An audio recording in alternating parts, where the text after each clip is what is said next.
I run into the first group of them with my Tartarus Terminators. Ha ha ha ha ha ha! Lightning claws. I'm just going for it. Stab, stab, stab, stab, stab. I'm like, okay, there's no way I can make them break, but oh god, I did like 23 wounds. Okay, the entire squad's dead.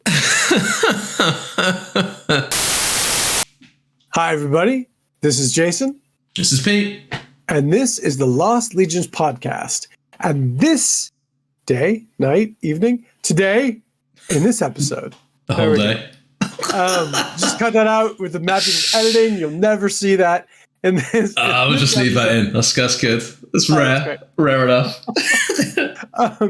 So in this episode, we are going to talk about the Heresy Hammer event that we attended called the Scouring of Actum. Pete, where was this? This was in Yateley, a school in Yateley run by Robert Heresy Hammer, right? Yes. And his good associates as well. So yeah, it was a cool weekend. Good chance to blow off the old cobwebs. Get some games under the belt. It was brilliant. It was good to see everybody. It was good to kind of like show up, like just be in an event hall, right? Like it was a great event. Good terrain. Like everyone there was awesome. And Pete and I both had 4 really good games, which we want to tell you about. So, Pete, do you want to jump in and kind of tell them about, maybe we'll just go kind of round by round, tell them about the games, tell them kind of what we saw, kind of what was on the table, what people were using and how it did. Yeah, because there was some interesting, it's the first time I've played against some certain people, so there's like some interesting things that came up for sure for me. I'm pretty sure you had some similar experiences as well. So yeah, I'll go through mine first then. And we'll, first, why don't you tell us what your list was too? Oh, that's a good idea. So I was running my Iron Warriors because that's all I've got at the minute, but hopefully that'll change soon.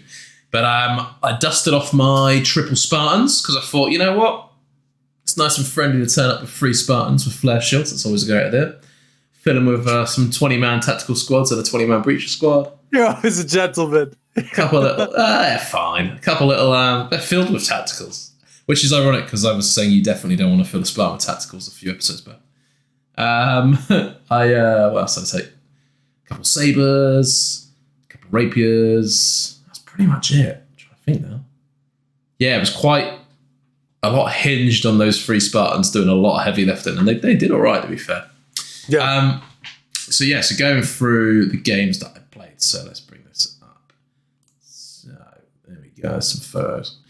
So I played against Matt first. Don't know his surname. Probably best I don't say on here either. Is Ultramarine, right? Matt and his Ultramarines. Ultramarines Matt. Let's call him that. Yeah. Which was good fun. So it was Ultra Matt. Team of Matt. Yeah, it was the opening mission, which the Ultramarines, from the narrative point of view of the of Actium, were defending their their world from the traitors' advance. So it was the opening salvo as of the orbital bombardment smacked in, and we dropped pie plates everywhere on each other. That was good fun. So yeah, it had Matt defending with his 10-man Volkite Culverin squad, fearless with a herald, of course, which was great. Some suzerains, some Formentarus, all of the toys were out, which was really fun to learn how to play against that. So Matt had a lot of the Ultramarine special units, right? Yeah, exactly. How did you find them? Like, so there's been a lot of talk about like Ultramarine special units, and I'm just kind of wondering, like, especially the Formentarus. So how did you find them to play against? They didn't get the opportunity to do an awful lot because I was inside Spartans. Okay. So if I hadn't had the Spartans, it would have been an absolute whitewash, I think. I've played Ben, who's been on the show a couple of weeks ago, obviously. He plays Ultramarines quite regularly. Or when he plays them. And he's ran Formentarus before, and he's also ran a 10-man Volkite Culverin squad with his Ultras before, and they have done horrible things to me in the past. So I knew that those 2 units will just murder my tactical squads and my breaches if I give them the chance. So, you know, having the Land Raiders there, the Spartans, you know, was worth their weight for sure. Otherwise, would have just got shot off the table. But the mission involved scoring cards, like the old, was it the Maelstrom of War cards? Is that right? Yeah. Yeah. For anyone who remembers, Rob made 30K basically Maelstrom of War cards, and we were basically playing to the numbered objectives with the cards. It was cool. It was a flashback. It was interesting. Some people loved it. Some people got frustrated. It kind of came down to the cards, right? Yeah, I'm just going to try to zoom in then, but you can probably just about make out in the center there's an objective there that we've placed down, and you're scoring these objectives. There's one here in this building as well. So yeah, it was just, the standard score them when you draw them sort of thing, and that sort of stuff, which was fun. There were a couple, as you said, there was a couple of frustrating cards in there. There was some which were really flavorful though, which was great. It was a good old game. So I lost that one. I think I pushed it to turn 5. It was a 5-turn game. I think I lost, I can't remember what the score was now. I think it was like 9-1 on points, because the problem is you can't score on, well, not the problem, but the fact of it was you can't score when embarked in a transport. So the only way I was going to score is if I get my guys out, but then immediately they're going to get killed to a man by that Volkite squad, or the Fulmentaris, or the 10 Strength 8 AP2 shots off those Sicaran Arcuses, for example, or all the just lots of heavy shooting at AP2 in the Force. But yeah, it was a good game. I learned a few things for sure. So that was game 1. Sounds tough. Like so it was a pretty tough gun line, is what you're saying. Yeah, exactly. And that's absolutely fine. It's 2.0, right? So it's guns are king, really. So it was good to see. But it was, I think it gave Matt a few things to think of though as well, because I don't think most of his guns, I mean, just looking through this now, the high strength gun he had there was this, probably just make it out in the top left corner here, this little Contemptor with the conversion beamers. Yeah. So they were able to put strength 12 shots down, but not if I close the gap, right? Because obviously the strength of the conversion beamer gets worse, as we know. So like the Sicarans, they couldn't hurt my flare shields. The Fulmentaris couldn't hurt my flare shields. Other than that, it was just this Proteus Land Raider here with the las cannons that could hurt them. So that's interesting. So you had like this defensive wall of AV 14 plus flare shields, so AV 15 basically. Effectively, We're like you couldn't like do anything. So you were just sitting there blazing away with your las cannons, waiting for something to happen. So you guys just had basically a shootout. Kind of. So as the game, I haven't got any more photos of it here, but as the game progressed, this Proteus here was filled with suzerain, and they pulled forward into the gap here, or here, I can't remember now, the rock of these ruins as I'm moving the cursor here. This is great if you're listening to this on the podcast, by the way. But they moved forward to mid-table. My breaches were in this central Spartan here. They got out. I think they shot them a bit. Yeah, they did. And then when he moved his suzerain forward, I did the old movement reaction back into your iron box. So they were just like jumping out, hosing stuff, and then running back into their Spartan, which was, I did that throughout the weekend quite a bit. It was quite good fun. So, you're getting a few shots off, and then you're behind your AV-15 wall again. So that was good fun. But yeah, good game. Tough game though, very tough game. Wasn't quite prepared for it at 10 a.m. on the Saturday. What was the most magic moments on the table you can think of on your side and on his side? The magic moments was one of the things for Matt's, I would say, is these Volkite culverin guys. They could only just see. I don't know if you can make out the picture, but there's a rapier crew just here in the bottom right of the picture behind this. How was it? And they could just about see the head of this guy on the left. So obviously that's all they could kill. So they kill him. My rapier crew fail their leadership check and just run off the board. Oh no! Oh, brilliant, great. So I was like, that's all you can see. And he's like, yeah, that's fine. That's okay. And I'm like, okay, cool. Rolled a 8 for leadership. They're like, as you can see, pretty much on the table edge, just ran straight off. Like, great. Oh, we also had a Collectus Assassin. Like, is it what's the one that can't be shot at? Is it Calidus? I think so, yeah. The ponytail, like ninja lady one, right? So you won't be able to see her here, but you can just about see the plume of red hair above this rock. So she infiltrated there, and she went and killed my Recon Marines in the far corner. But you can't shoot her, so that's that with her. Really. She sounds brutal. Yeah, I don't know. Yeah, I'd rather not talk about that, to be honest. I think it's stupid having a model that you literally can't engage with, but yeah, it's what it is. Well, let's move on. Yeah, so next game was against Tom Sargent. As many of you listeners and viewers will know from the Merchant Princeling, so shout out to those guys. Me and Tom played at the Greetings event not too long ago, and we had such an intense game in the doubles event. So when we racked up for each other on game 2 on Saturday, it was like, it's on, yes. And he was like, vengeance will be mine. And it was. He won on points. Same sort of thing again, right? So you got these objective markers, you're scoring the cards, exactly the same sort of method of scoring. Different cards being drawn this time, but same premise ultimately. It looks like he had Iron Hands and Militia. Yeah, Iron Hands and Solar Orcs, yeah, exactly. So it was quite funny in this one because after playing game 1 of hiding in my Land Raiders all turn, the game proceeded to... Oh, that's the wrong way. There we go. So the game proceeded for me, my turn 1, just moving my Spartans up and vomiting out all 60 men because it was fun to do so. And you can't see from that picture there, but... Oh, and again, I've gone on the wrong pictures. Technical errors. There we go, right. So from this Spartan and this Spartan behind here, my attack marines bundled out with the +1 strength on rhinos. They were just glancing, +1 strength when shooting at vehicles or dreadnoughts. Their bolters were just rapid firing into the front armor of these rhinos and glancing them down. And the las cannons on the Spartans were taking up the Preds and all that sort of stuff. So on the far right, the far top corner of the board, you can see there next to that lovely Togepi dice bag. I was doing well, but the Solar Orcs, they really put a number in on this bottom left corner.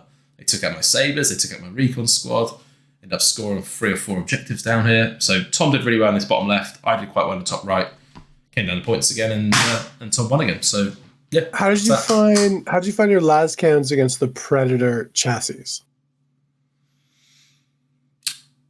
Yeah, they're fine. I mean, strength 9 Sunder against AV 13.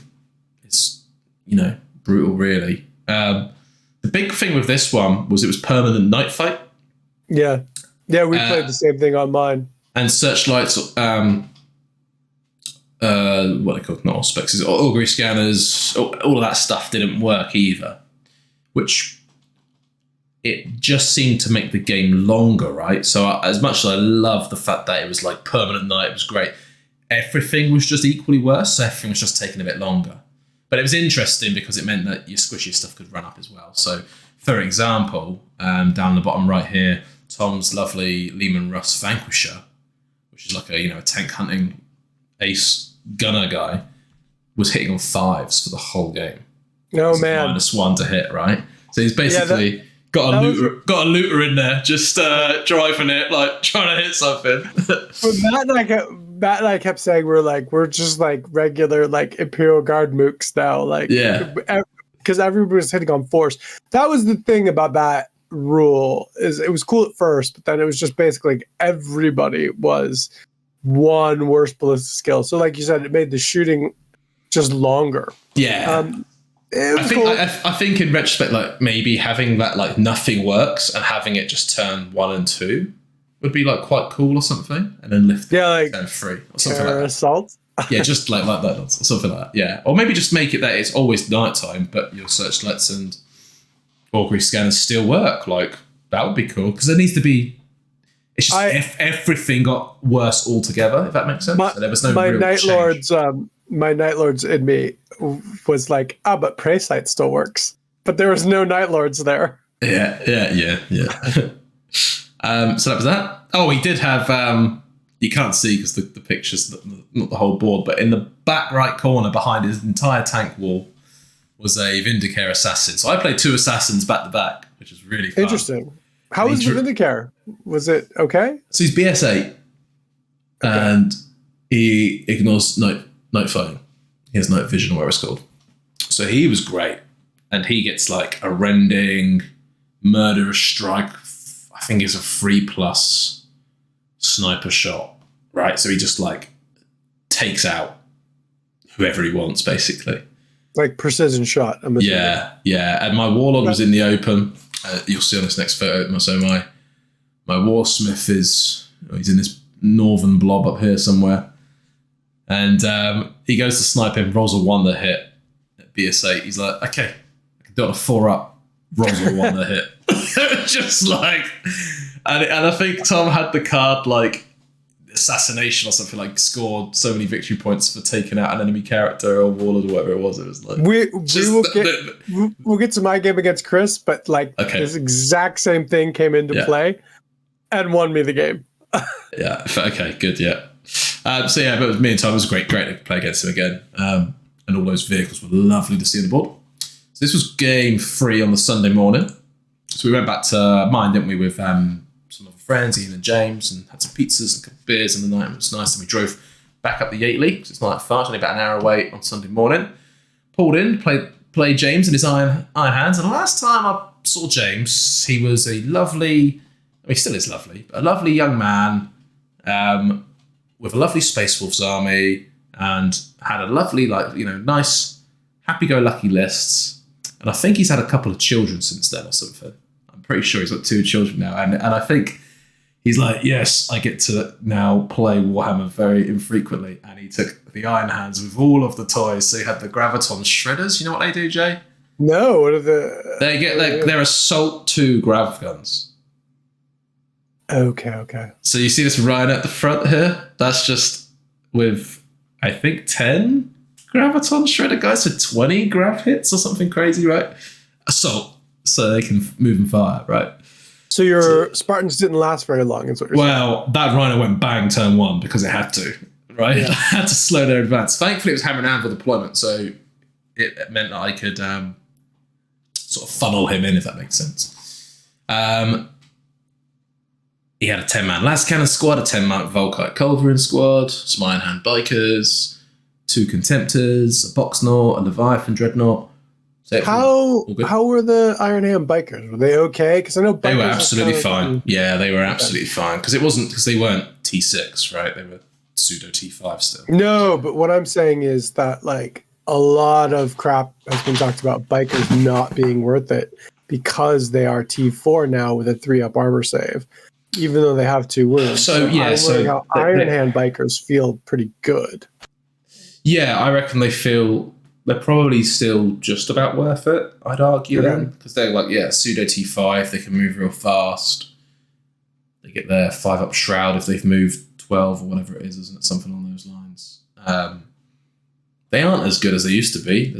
Definitely not, right? But hey ho. They were definitely too good for Iron Hands previously. You know, the amount of times you see an Iron Hand Praetor on a bike, which is basically toughness 6. It's crazy good. Yeah, until you get him in hand-to-hand combat, but he's on a bike, so he just rides away. Yeah, exactly. But yeah, no, this was a real fun game. I drew a card early, so this was secret objectives. This one, so we had to keep out. You can see my cards in the bottom left there. The cards were beautiful, by the way. Rob, if you're watching, they were fucking awesome.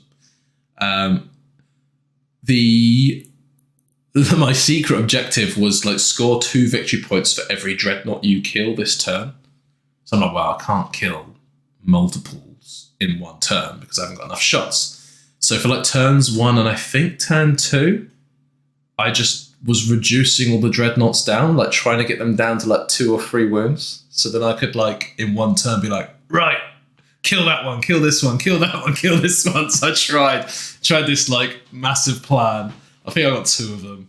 Nearly got the 3rd. I just couldn't get the last guy. He just kept passing on his invuns. And James turn 1 was like, I'm really surprised you're not focus firing on one Contemptor at a time. So I'm like... And you're like, it's almost like I have a plan. Yeah, exactly. But this one went quite long on points, actually. I think it went 16-11 to James. And actually, in both my games with James and Tom, so you'll see in the top left of the picture, there's an objective, well, you can't probably see it, but underneath this blob of men, so you've got some 10-man last cannon squad, 10-man Volkite Culverin squad, and then a 10-man tat squad behind. And then an objective was there. And at one point, this was the only objective in James's deployment zone that he physically just had models on. And then in his turn 4, I think he drew that objective card twice in a row on that turn. It's like, I scored 2 victory points. Like, yeah, that's great. You don't have to do anything. Yeah. And the same happened with Tom in my previous game with his Solar Orcs in the bottom corner of the map, just like, well, I think it was like his Power Axe guys with the Solar Orcs were in the bottom corner of the table, so far away from any of my stuff, because he just killed the Recon Marines, which was actually fine and made perfect sense at the time. But then it's like, these guys just score and score again because the cards have said so, which is fine. But it's it was like to have it twice in a row against you. You're like, really cool. Not again. Yeah, exactly. So that was that. But that was a good game. It was great to play against James. Such a chilled, lovely bloke. So that was great. So why don't you tell us about your last game? Yeah, last game. Oh, there's some other pictures there. The little box. That's just a little story of this box knot. So my 5-man recon squad with snipers, I deployed them in his deployment zone in the back left corner there. Infiltrated, and they just had this fight against this box knot with a twinning las cannon and the missile launchers, and they almost had him. They got him down to 1 wound. The dreadnought was just like, all right, I need 2s to wound with these 2 las cannon wounds, snake eyes. And my recons are like, rending 5 ups, take 3 rends. So like this 5-man sniper squad just trading fire. In fact, he had to turn the tactical squad in the top side round to like pop the last few recon marines down as the dreadnought was like on 1 wound. So the box knot was just like, I need help, brothers. They're like, for God's sake, get them back. Even in death I serve mostly. Even in death I suck. Yeah, exactly. So it was quite funny. But yeah, that was a good moment. And then this is one of the only photos I got from my game against Lee. It's always the way, isn't it? The first game, you get like 1,000 photos, and then as the days goes on, you just get more tired, right? Yeah, exactly right.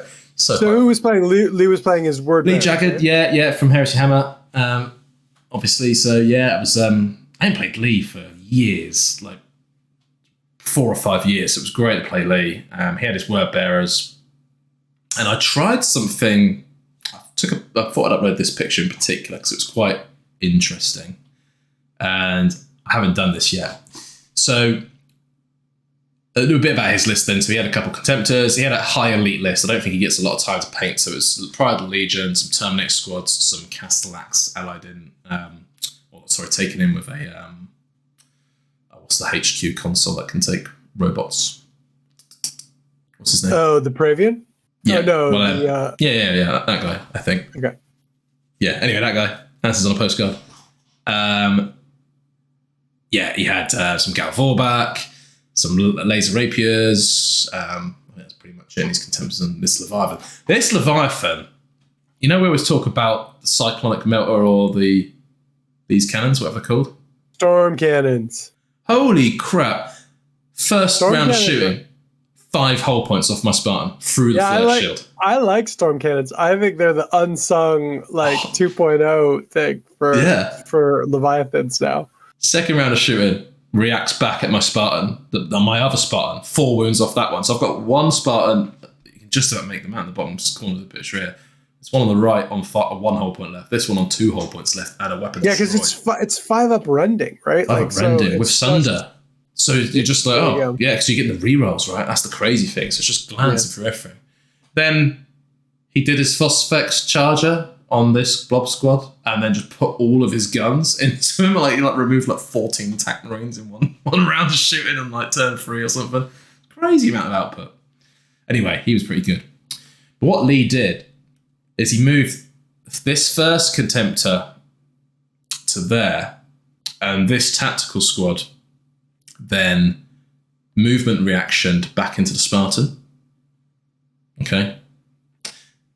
And then Lee went, oh, that's great. You've just put them all in one neat little explosive box for me. That's fine. I'll get some extra wounds on you. So he then moved his second Contemptor down, and then my Spartan movement reacted and just drove away. So I took the Warlord trait from the rulebook, which is +1 movement reaction. I think it's +1 run, That's the same one I took too, actually. But I mean, I took on my breaches, which can't run. But I was like, I just want the extra movement reaction to try it out, and it works. Obviously, surprisingly well, not surprisingly, but obviously very well. Because it was just like these slow Iron Warriors all of a sudden are 12 inches away in your opponent's turn. A bit mental, really. But yeah, this was the only game I won of the weekend, so definitely wasn't my most fun. So what was the highlights of it, and how did you find fighting word bearers? Because I fought them twice. Okay, so I think it's my first time playing against them, actually. I thought they were fine. The Gal Vorbak were a bit crazy, and everything had what's the thing, the rules, so they can they just take wounds instead of running. Corruption. Yeah, so everything had corrupted, so that was quite handy on his Terminators and stuff. And yeah, like you can't reliably make things run away. But yeah, no, they felt absolutely fine. To be fair, the Gal Vorbak were pretty cool. They didn't get to do a lot. I think they failed a charge, and then I managed to pin them on the way in on another charge. But then I charged them with my breaches, and they still chopped me up. They're really brutal. Yeah. You should shoot them a lot, is how you should handle them. Yeah. And then you should punch them with power fists. That's the other way to deal with them. Well, I shot at them 4 times with my neutron blaster cannons on my sabers, whatever they're called, neutron beam lasers, because they're strength 10, right? So it's like, I'll just double them out. And those 4 times, I either missed or rolled ones to wound. Over the course of the game, it's like, great, okay, these tanks are really doing nothing to the, just can't injure anything.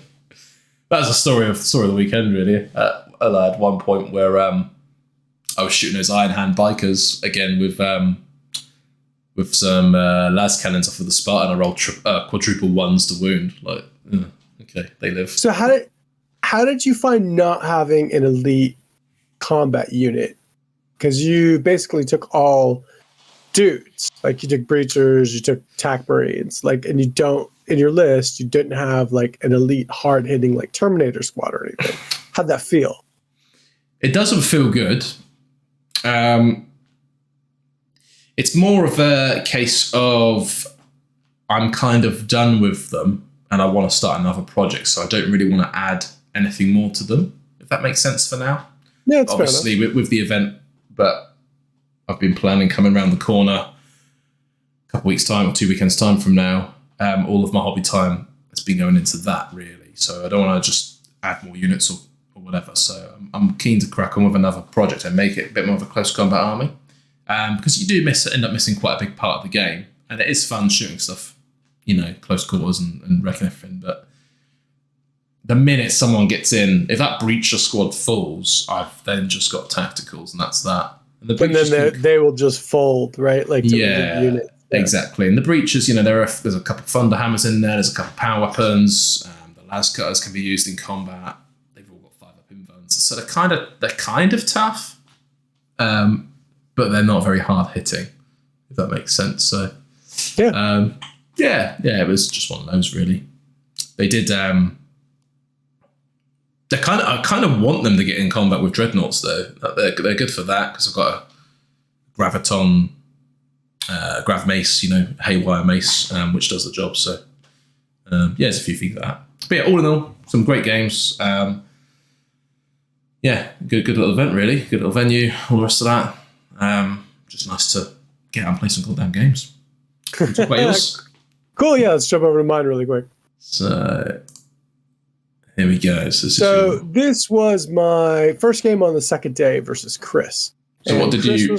Give us a little run through with what you took first, Jay, as well. Just a very quick overview. Chris was playing his Alpha Legion, and what I took was I have 2 Spartans, so just like you, I was in the big metal boxes. But unlike you, I had decided to fill them, one with a squad of Varangier Terminators, who I'd never really used before, and my squad of 10 Tartarus Terminators with 6 Lightning Claws, 2 Power Fists, and 2 Thunder Hammers. Mm-hmm. But both of those with a priest. Yeah. So a wolf priest. So they both had stubborn, hatred, and an apothecary. I had a Delegatus, was me. It was the miniature I made for myself for an event you had to make yourself. So I had my Delegatus with a frost blade. Every time he died, I was like, "You killed me!" I would not have you down as a Delegatus, Jay. And what would you have me down? Now I'm just curious. What would you have me down as? Either a champion or maybe an esoterist, however you pronounce it. I gotta raise somebody up. I got the ability to inspire. I'm like, come on, follow me, man. Running the Legion. Running the Legion. Okay, so I had the 2 Spartans with the 2 Terminator squads in there. I had 2 one 10-man Great Slayer squad that was running with just axes and chain weapons, and then 1 actual attack squad in a Rhino, because I actually still have 10 chain bayonet guys I saved. So they're like in Mark III armor, because they're the old Forge World actual resin bayonets, and I saved them just because I really liked the way they looked, and so I ran them as attack squad. I was like, "F it." Nice. No recon Marines or anything. So that was pretty much. Oh, and I had a Sakaran Venator for more anti-tank, and so I started off against Chris. Chris had a huge amount of firepower. He had speeders. He had predators with melta guns. He had 2 Derridano dreadnoughts. He had 2 squads of headhunters and 2 attack squads in the back. So what he did was I lined up against my edge of the board. So this was the hammer and anvil game. And I was like you, a lot of times I was going to use my flare shields to kind of bully my way through the rounds and kind of shoot the things I wanted to shoot. Yeah. So that was my plan. I hid my dreadnought behind this little mountain. If anyone can see it, it's the one on the right. And I kind of forgot about infiltrators. And mind you, I did not have any augury scanners. I did not have any recon marines. So Chris infiltrates right up in my face, moves up, and the dreadnought is about to be hosed. He is about to be toast. He is dead. There are headhunters with melta-guns there, with everything. So I immediately, first turn, use my Space Wolf special reaction to charge the headhunters with my dreadnought. And he's like, oh no. So this dreadnought with 2 last cannons goes running in to chicken kick these headhunters. He can't react to it because it's a reaction. So I'm like, and I prophesized, I'm like, they will be here all game. They were. Amazing. So the best last cannon contempt you ever took. Yeah, pretty much. So we slug it out the first turn. Some funny stuff happens on the second turn. I move up my Grey Slayer squad, and I'm like, Alpha Legion, you will die. And I charge the headhunters. I'm like an inch away, right? 2. Maybe I'm 2 inches away. And he's like, you remember I'm 2 inches further away. And I'm like, I can't believe I just failed this charge. I'm like right next to the guys. I failed the charge. The next turn with the headhunters, I run in with this squad, and I'm like, oh, I'm going to wipe him from the map. And I forgot that they all had power daggers. And they're like, stab, stab, stab, stab, stab. And I'm like, oh no. Crap. And yeah, and I lose like most of my guys. Third turn with them, I managed to chop them down with the axes, and they run away and they rally. This is where something interesting came up from the rules. So Chris points out to me that in the book, in multiple combats now, and he shows me this, I forget what section it is, when you run away, but as one squad from multiple squads attacking you, the multiple squads do not get to roll their initiative to follow you, and you get to roll your initiative while you're running away. Crazy. Like what? Like I would love to know why that's even a thing. Yeah, Chris surmised, he's like, maybe they get in their way. I don't know. Excuse me, sir. After you. No, after you. no, I insist. You're a higher ranking legionary. What the? Yeah. The game went on. Pretty standard. Like I got blown out of my transports by some multi-meltas. The flare shields actually held up against multi-meltas pretty well. I managed to take a big chunk out of his army with the Tartarus Terminators, who rocketed across the board because I had the same leadership trait that you did, the movement one. So with Space Wolves, they can run and charge. With this leadership, with the basic movement one, you basically get to run as a 6. So I could move 7, run 6, and then charge 2d6. And it was crazy. They just rocketed across the board. So I basically jumped across the board onto Chris's side, surprised him, and pounded 2 dreadnoughts to dust with these guys. So my Delegatus is all the way on his side of the board, and he has Exodus. So like the Vindicar Assassin. And he's trying to shoot my Delegatus. Yeah. And he hits me and doesn't manage to kill me. He only does 1 wound. The next turn, I double charge his tack squad. I have 3 Terminators, I think, left, and the Delegatus. Okay. I think it was a Terminator, 2 Terminators, the Priest, and the Delegatus. Yeah. So I charge his tack squad and the Rhino. I put everybody on the Rhino but 1 guy because they're all really close. And I slaughter his tack squad just because it's Terminators versus tack squad. So he needs to make a roll of a 6. So he rolls. Boom. He rolls. Or no, he needs to make a roll of a 7. He rolls 6. And then he's like, oh no.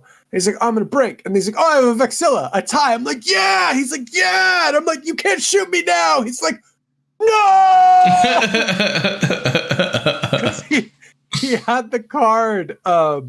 He had the card that was like, extra HQ, execute HQ, and you get victory points. Sounds like a fun game. Did he remember to use Exodus every turn? He did, yeah. All right. And when I played against him, like the first games of 2.0, the very first little event we went to in Bournemouth, he was like, I think he was my first opponent. He just 2 turns in a row, he's like fist on the table, like, God damn it! I forgot about Exodus. I'm like, he's so sneaky. Even the army leader doesn't know where he is and what he's up to. He didn't have much to shoot at the first couple turns because I was in Spartans. I didn't get out. I was super cagey. I just sat there shooting at his stuff. This is where I learned that las cannons absolutely destroy Predator chassis now. Even armor 13 to the front, man. With Sunder now, you're just it's brutal. With that many shots, Spartans are really good. They're 400 points now, but they're really good. They're super tough, super shooty, and can pack 20 dudes. 26 dudes, or whatever it is. What's really, not enough? Really good.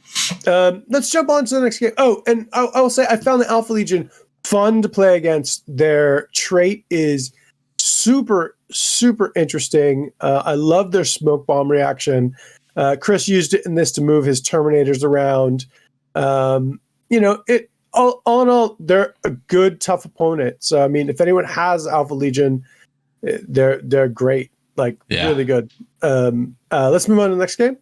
It's funny you said about the multi-melters through the flare shield, Jay.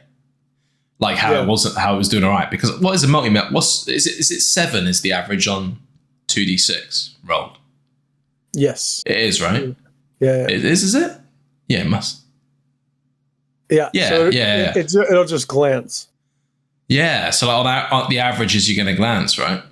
Yeah. Which is just interesting when you think of it like that. I never really thought of it like that. Okay, you're usually being shot by a few more shots than that, right? But this was the beginning of my last game with Tonka, and this is where in the picture you see the Varangier Terminators, the guys with the road shoulder pad, have actually been blasted out of their Spartan because it's been hull pointed. And after this, it kind of went to hell because it was just a shooting gallery. Jump on to the next picture with Tonka, and you could see kind of this is his army. He had word bearers. They were painted kind of really cool. They were sort of old loyalist word bearers.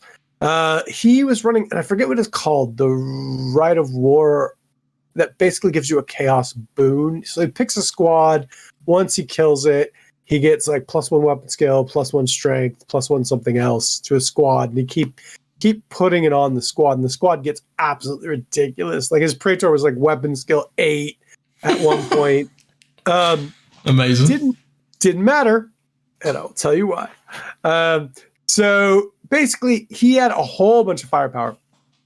I bounced off my flare shields, but he eventually hull pointed me out. This is where I learned that speeders, multi-battle speeders, are actually really good. He rushed them up the table. They did a lot of damage. He had 2 autocannon sabers, which actually just kept putting hull points on the Spartans. And finally, the Varangier Terminator were dumped out. Once they were out, they still took a whole 2 rounds to go down. But like, they took a lot of firepower. They were surrounded by two 20-man jump squads. One of them was this the squad that was like had been powered up twice or something, and it was just brutal. Oh, Tonka also had 2 10-man recon squads with Auspex scanners and Nuncio boxes, and 2 Scorpiuses, which he was hiding behind a hill that he was using the Nuncio boxes for, and it was just absolutely brutal. Yeah. It was such a brutal combo. If anyone wants a brutal combo, that's a brutal combo. Yeah. Rending 4 plus is huge, right, on those large blasts. And this was what was landing on those guys once they got dumped out. Yeah. And I think it was a brutal combo. He was a really good player. He had a really, really tough list. Really fun guy to play against, though. Really nice. I think he was a little surprised when so he surrounded those Varangier Terminators. The Tartarus Terminators then busted out of their Land Raider, charged into this command squad of Doom, which was weapon skill 6, I think, at this part. Not command, assault squad of Doom. But it didn't matter. They were with the Wolf Priest. So hitting on 5s, re-rolling, because they hated them. Yeah, okay. There were so many Lightning Claw attacks from 6 Lightning Claw Terminators that it was just like, I annihilated the squad down. And I didn't care at this point, so I accepted the challenge with the Praetor. I got absolutely gacked, but like I was like, I don't care. Yeah, I don't care. I'm like, I'm gonna wreck this squad to the ground. And the Tartarus Terminator squad just wrecked this 20-man assault squad. Beautiful. 3 dudes in a Praetor went running out the other side, and I was like, Pyrrhic victory! I ended up losing that game, but like the Word Bearers are really tough. They have some really strong rights of war and stuff. I don't know. Maybe it's their Legion trait, like, because at this point I think he said they could never get lower than a 6. So he needed a 6 when I absolutely slaughtered him, because I think he was on a 2-up. I'd killed so many guys with that charge. So, I mean, they're interesting. I loved his army. I like the way it looked. Altogether, I mean, this is the second time I played them. So let's jump on to my next game, and I'll kind of tell you a little bit more about that. I think this is our last 2 pictures here, yeah. Okay. Do you want this one first? Is that better? Or is that... Oh, that's a different game, isn't it? Sorry. Yeah, that's the game against Sorry, my bad. Cool. So this is the game against Matt and his World Eaters. And the one thing I've learned about World Eaters is you never get charged by World Eaters. Never. If you want to live, if you're going to win the game, don't get charged. Done. I'm end of tutorial. So I won this game. It sounded like you guys had a great game. Because I never got charged. So there was one point where so he had 3 Spartans and I had 2. But kind of like you, he had all power armored troops, and like I think he had 1 like tack squad or despoiler squad, I think it was, and then like 1 I forget his special elite unit of power armor guys. I forget what they're called. Is it Rampagers? Is that Rampagers? Yeah, he had Rampagers, and then he had he had some Red Butchers too. He had like 6 Red Butchers. So I rocketed out of one of my his Red Butchers exited, and I rocketed out with the Tartarus Terminator squad like 9,000 miles across the board and charged him. And then fought him to a standstill until finally I was down to 1 Wolf Priest against 1 Red Butcher. And at that point I realized I feel no pain. I hadn't remembered feel no pain. I was like, Oh my God, I'm an idiot. So the other funny thing is that we neither of us remembered that Last Cannons had Sunder the entire game, but neither of us did. So it's a moot point, yeah. we played some things wrong, but I think Matt and I got so wrapped up in kind of like the narrative of just us fighting. So in the picture, he basically rammed his Spartan with my Spartan. His dudes got out, and then my dudes finally got out. I think he got more impatient than I did at the very end. I think sounds very World Eaters, right? Well, what happened was my two tac squads were running back and forth scoring. So I was kind of in the luxury of like, well, I'm just going to sit here in my boxes and shoot you. And he was like, I have to kill. And so he kept asking me to get out. He's like, you get out. I'm like, no. Gentlemen always let other gentlemen get out of their Spartans first. he was like, fuck you, dude, get out. I'm like, right after you. So finally, he got out. And I got out of my Spartan. He backed up and I charged him. I still made the charge and just detonated his Rampagers with the Varangier Terminator. But I mean, all in all, it was a super fun game. We were laughing because we had two assault armies. None of us wanted to get out. We spent the whole time shooting each other's dreadnoughts with it in the boxes. Finally, like he got out to kill something and I charged him with my Tartarus Terminators. Then he finally got out and I charged him with my Varangier Terminators, and it didn't end well in either assault for him. But yeah, it was really fun. I think his Spartan actually immobilized itself on my Spartan at this point when he tried to drive over me, because my Spartan was wrecked at this point. It was just terrain. So yeah, it was. That's hilarious. It was a hilarious game. It was really fun. It might have been one of my most fun games of the weekend. And yet, just top tip: don't let World Eaters charge you. And if you can manage that, you will win the game.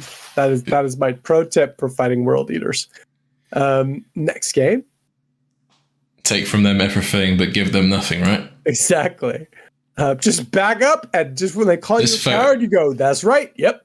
So this photo's cut a little, unfortunately, but you can only see the top of it. But what it shows is a 100 corrupted word bearers, and it was terrible. Oh, Callum! I had my two Spartans were kind of in the middle, sitting there, and Callum's just marching forward. And I've played enough word bearers where I know kill the Galvorback. So I spent 3 turns shooting the Galvorback with everything, with my Dreadnought, with my Spartans, with my Varangier, my Venator. Yeah. And by the end, one or two, I think it was one of them made it to my Spartan. And like they knocked on the door, they get a couple hull points. The Varangier just got out and slapped them. And they exploded. And I'm kind of like, at this point, I'm still not feeling confident, right? Because there's 100 corrupted guys who are not going to run, right? Yeah. So I burst out of my transport. I run into the first group of them with my Tartarus Terminators. Ha, ha, ha, ha, ha, ha. Lightning Claws. I'm just going for it. Stab, stab, stab, stab, stab. I'm like, okay, there's no way I can make them break, but oh God, I did like 23 wounds. Okay, the entire squad's dead. Oh. You don't need to break them if you break them. Yeah, the Tartarus Terminators then charge into the next squad on the other side. Oh, 27 wounds. Oh, you're dead. Jesus Christ! And he just started collapsing. And on the far squad, on the far side, another 20-man squad, like my 2 squads of 10 guys managed to whittle them down enough where at that point, all of the anti-tank stuff, which had nothing to fire at, all the Spartans, the Dreadnought with the las cannons, the Sakaran Venator turns towards this like 7-man tac squad and just anti-tank fire. And they're just like, at this point, there's like 3 of these tac squads are gone. And I'm like, oh. Just clouds of red mist everywhere. Yeah, I might win this game. And Callum is like, he's taking it such good natured, right? Like, and at the beginning, it was so terrifying, right? It's one of those games where like you could have easily been moaning about how this is unfair and you're gonna lose, and like, how could you do this to me? Because you're thinking these guys aren't gonna break. It's just my army cut through his army like a knife through butter. It was like the Rohirrim going through the orcs in Lord of the Rings. Like, it was just fucking like just a wave as they spill out of the Spartans. And the only thing that saved him from a tabling was lunch. was your hunger. The only thing that saved him was my hunger. I had hungered for sandwiches. Poor Callum. What a dishonorable critique. The only thing that saved him was food. The best thing is, though, about this game, he was so dominant over the first half of it. Yeah. I'm cowering in my takes that he racked up like 3 points. I racked up no points because I couldn't get out of my tanks. So I managed to pick up 2 points, and at the very end, I pick up attrition, and we tie. Oh. And it was like it truly was a war of attrition. Yeah, it was cool. It was interesting. I liked it.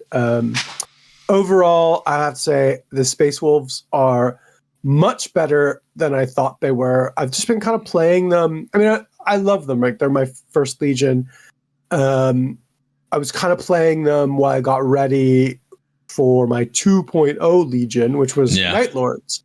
And I really have fallen in love with them. They are really good. Their war gear is really good. Russ is an absolute beast. They're so fast and decisive.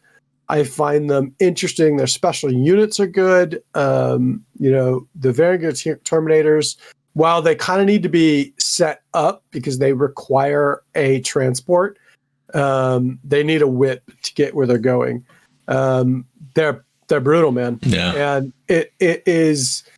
they're great Legion. I had a really good time. The Alpha Legion was really fun to play against. The World Leaders, I think this time around, are pretty much the same. They're really good in hand-to-hand combat. And I can't say enough, do not get charged by them or you will lose. You will die. However you can mitigate that, they're fine. And the Word Bearers are interesting. And like, I won one and lost one against them. 2 very different lists, though, right? 2 very different lists, 2 very different opponents, right? Like, Tonka is way more like kind of like steel trap, like mine, doing it. Callum's more having fun and just like throwing guys at you and having a laugh. And 2 really fun games, though. Yeah. And both 2 really good guys to play against. I mean, I really lucked out and had really great opponents this weekend. And a shout out to all of them. It was really fun. And sweet, man. Thanks to Rob for throwing the event. It was really good. Yeah, cheers, Rob. And I don't know if you have any more words that you want to say about it, but we could probably. I think we're pretty much done. We're running a little bit long, aren't we? So thanks for watching, guys. If you enjoyed the video, give it a like and a subscribe. We're on our way to 200 subscribers now, so getting closer to the goal, which is good. And thanks for watching. Thanks, guys. We'll see you on the next one. Bye. Peace.